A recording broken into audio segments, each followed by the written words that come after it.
My legs are tingling. Don't know why.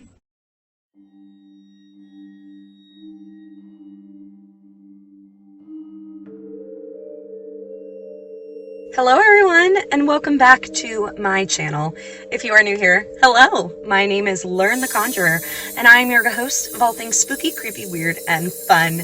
And today, you might be wondering, who is this imposter and what has she done with Lern the Conjurer?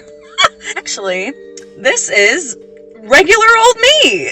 Well, as regular as you can get with a weird kid like me. I really just felt like my persona... Oh my god, there's a kitty in the background, look. Do you see it? It's right there. My persona of Lern the Conjurer mostly only lives inside my crypt. So when I leave, I'm just gonna be regular old Lern. My short answer really to that is, it is really stormy and windy where I am, and I really didn't want to get my hair ruined. And that's that. I am in my vehicle, and it is because I am actually taking you all on a special journey with me. I am currently at, there's the cat again, oh my god, it's coming up to me, hello kitty. I am currently at the Spiritual Retreat and Spiritualistic Camp, another cat, called Cassadega. Cassadega is in Florida, right between Orlando and Daytona Beach, in case you need a reference. It is a spiritual camp, and it was established in the late 1800s. I think 1894 is exactly the year, and it's still around to this day as being, quote-unquote, the Psychic Capitol of the world. So, like, no pressure or anything, but here I am. I'm in a spot that I feel very much at home at. I will admit, this is not a video that tours Cassadega. Though, if you want to know more about it and you want me to maybe do a video about Cassadega, I would love to come back here and do the full shebang. So leave it in the comments if you want to see that. But actually, I am going to be going to, I had no idea this was here, a haunted history museum. That's right, people. Haunted history! I need to be here! Honestly, I don't know why I'm not already the mascot for this place. Like, I don't know. So I found out about this because a TikTok video actually showed it to me, and if I can find it, I'll link it down below. But it is apparently what it says. It's a haunted history museum. So I found out that I can take videos and pictures, as many as I would like. So I'm going to take you with me, and hopefully we find out some creepy stuff together, right? I will say I don't mess with the supernatural. I have armed myself with my own spiritual protection, and I am going to do my very best to listen to myself, listen to my soul, and if I'm starting to feel a little bit weird, I'm definitely going to leave. For now, I cannot wait to take you with me. Let's go in.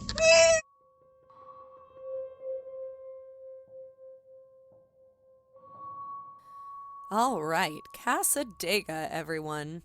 A nice, joyful little drive in, and of course, this museum is right next to the only post office for the entire town. It also has an ATM. So the museum itself is located right in the center of Cassadega, and there's a lot around here.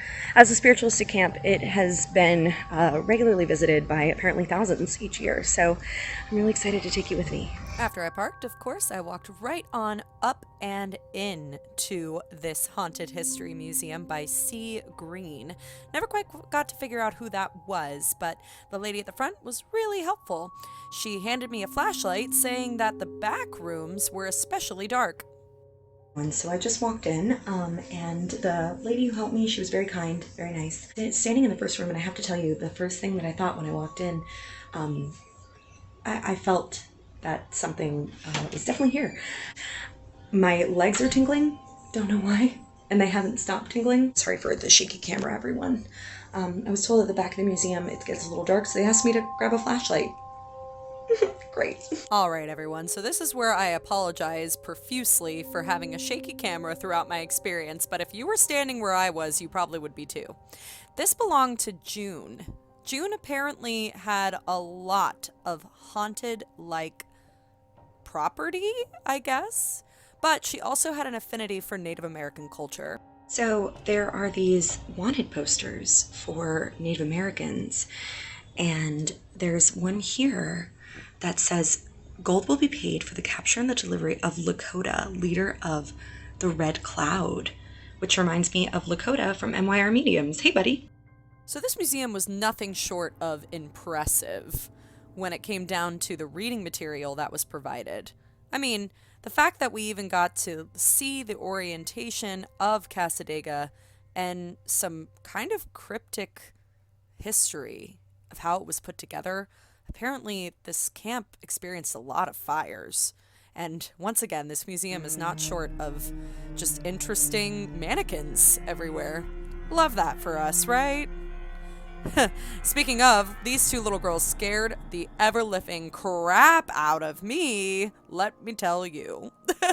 You also got to learn about the Fox sisters, who were some of the first sisters to have to do with the Seance revolution in the 1800s, as well as Mr. Andrew Jackson, who has an entire building named after him in Cassadega. Moving on to the palmistry part of the tour, this area had some pretty cool stuff. Definitely my aesthetic, I have to say. And, of course, what would it be without a haunted mirror? Currently next to some divination examples here, and it's very, very fascinating. Honestly, this museum is wonderful. But I'm also standing next to a haunted mirror that says that it has an energy that sets off EMF frequencies, and it asked me to stare into it if I dared, and I am not going to. Moving right along is a quaint little corner that speaks about the Salem witch trials. I'm sure everyone here remembers that from high school, but if you would like to be reminded, there's plenty of reading material that talks about it, and once again, a witch mannequin. I love this stuff. Now, there's also plenty of reading material about different parts of Florida that are supposedly haunted, and I'm sure I will be visiting those places and making more videos. It also speaks about a particular area of Florida, a highway called I-4, and a certain part called the I-4 Dead Zone. Now, there's also parts of Key West that are supposedly very, very haunted, including St. Augustine as well. Here's a little bit of a brighter area of things as we get to the scary part of the music. Geodes! Check all that out, everybody. Look at that sphere. Yes, shine on. Now, I know that you're probably wondering, why is this in a haunted museum? We don't ask questions here. All right, everyone, so I'm about to head into a darker room, or a darker area at least, so flashlight time. Wish me luck. All right, everyone, it's about to get spooky, if you couldn't already tell. This lovely room talks about lobotomies, asylums, hospital murders, and other cheery things. Just take a look at all that stuff, huh? Now, of course, there's authentic old medical supplies as well as old medical textbooks that people were using back in the early 20s, 30s, and 40s. Really cryptic stuff, as I'm sure you can imagine. They also talked about a lobotomy and how you go through it, and next to it was a portrait of H.H. Holmes, and these interesting little areas that have hot spots for activity and creepy babies. Oh, gotta love it. I mean, let's talk about being saved by the bell. I'm sure you might have remembered me talking about this in one of my videos back in Conjuring Canvases with Bloody Mary. Moving forward, check out more of these creepy dolls. Let me tell you, this tour does not have a shortage of it. Including this one. This doll's name is Katie, and supposedly she is a haunted doll that is sitting in an old Mortimer's chair, or Mortician's chair. One of those things. You can read the little caption. But you see, this chair was used in Victorian times, where people would pose their dead children on it. Ugh. Once again, more reading material that talks all about the psychic revolution, as well as seances that were happening in the 1800s. Now, if you were in the 1800s, this was a big deal, along with whatever that is. And, of course, there's no shortage of photos of people getting together and conducting them. On the other side of the hall was these pictures of what's called death masks. These gentlemen decided that they wanted to have their faces covered in plaster of Paris and then kept after their death.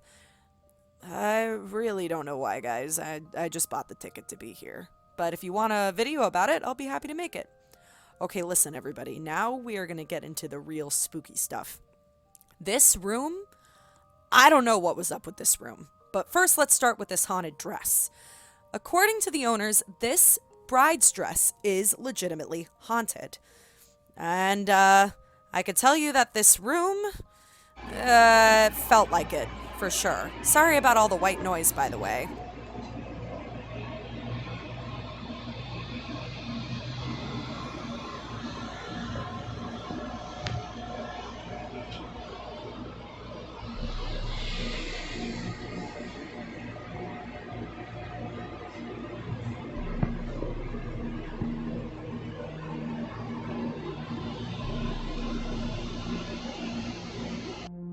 Alright, and especially this part of the video.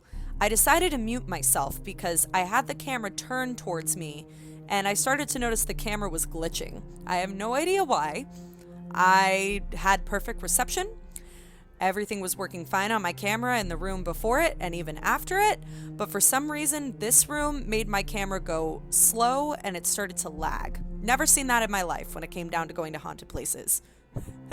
As you can tell, I'm really creeped out. Look at how shaky this camera is. Now, these pictures that we're seeing here are pretty common, but hey, look at that guy. Remember him from Goosebumps. And he's joined by some supposedly haunted ventriloquist dolls. Once again, more creepy dolls. A whole wall of them. I love it.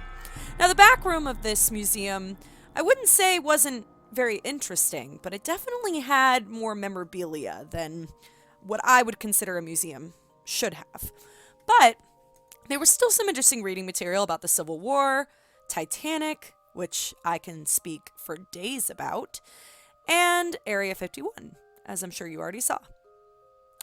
Lastly, this room contained a debug box. Do you know what a debug box is? Well, if you want to know, I'll make a video about it, but it's pretty terrifying. On the inside of that box is a debug, and I was so creeped out I had to leave the room. But not before saying goodbye to my friends. Bye, guys. This is Charlie and Mortimer. You know, they're my buddies, and they're next to a haunted chair that looks like it's big enough for the two of them. Came back out here because it's quite dark back there, and I just wanted to, you know, be in a lighter place. So I just went back to the backpack of the museum, and I am a little overwhelmed with how much energy is in there. I'm not gonna lie. There is quite a bit of memorabilia, of course, but there's also a lot of things that could have attachments. Speaking of attachments, if you want to leave the museum with a souvenir, you can buy yourself a haunted doll for $25. All right, so I just left, and wow, was it amazing. I got plenty of cards, and I really enjoyed going in. I will tell you, I felt a lot in that place. I'm still, as you can tell, I'm still kind of lost for words. I want to go back, but I think I want to go back with a different view in mind. Perhaps maybe to discuss seances more. But like I said, if you want me to come back to Cassadega and you want me to make another video, please leave it in the comments, because I would love to get a little bit more deep into this. Thank you so much for joining me on this amazing spiritual journey to the Haunted History Museum. And remember, if you like spooky fun content, please remember to like this video as well as subscribe. And remember the rules of conjuring, especially after this one, right? Never play alone, never play in a graveyard, and always say goodbye. Goodbye, ghosties and ghoulies.